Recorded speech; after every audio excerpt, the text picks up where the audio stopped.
Yəni açığı Trampın o fəaliyyət stili çox fərqlidir. Tramp bir ölkəni prezident kimi idarə eləmir.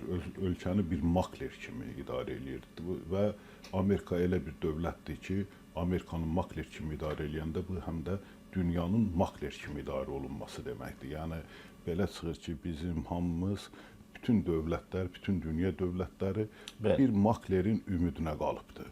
Bir makler nə cür hərəkət eləyəcəksə, biz gözlərimizi ona tikməliyik. Göydə Allaha, yerdə Trampın o belə deyək ki, insafına bel bağlamalıyıq.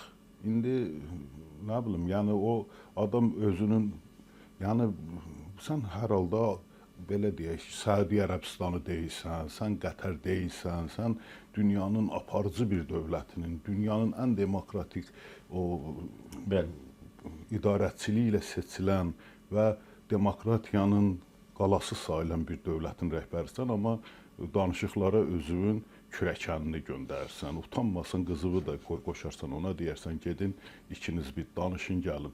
Yəni və sonra hətta nə məlum olur? Məlum olur ki, bunun o diplomat kimi danışıqlara göndərdiyi adam gedir Putinin adamı ilə danışarkən ona yollar öyrədir. Deyir ki, siz Trampı bu cür ələ ala bilərsiniz, ona yaltaqlanın və onun yaltaqlanma nəticəsində onun könlünü alın, sonra da nə istəyirsiniz, ondan istəyin.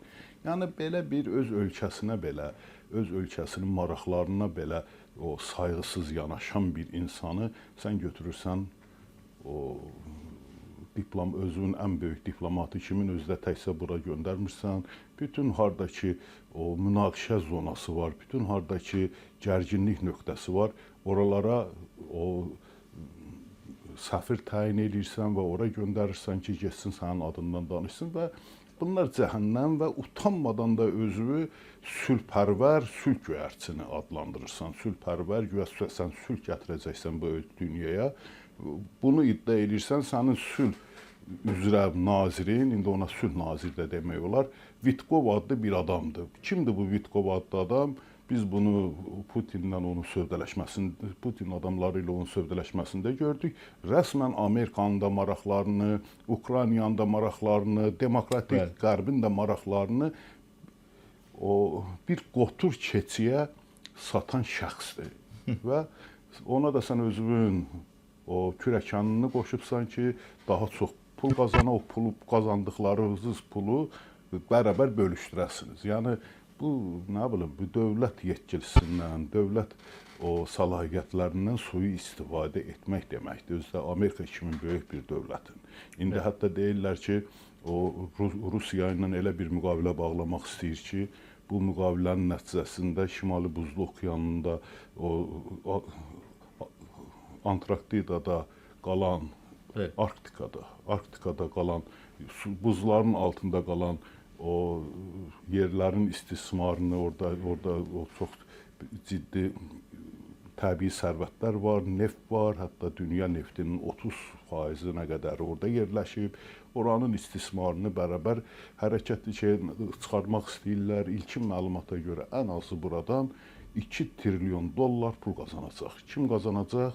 Trump. Yəni bir dövləti idarə edirsən və sən buradan $2 trilyon, bu $2 trilyon Rusiyanın ümumdaxili məhsulu qədərdir, hətta ondan daha çoxdur.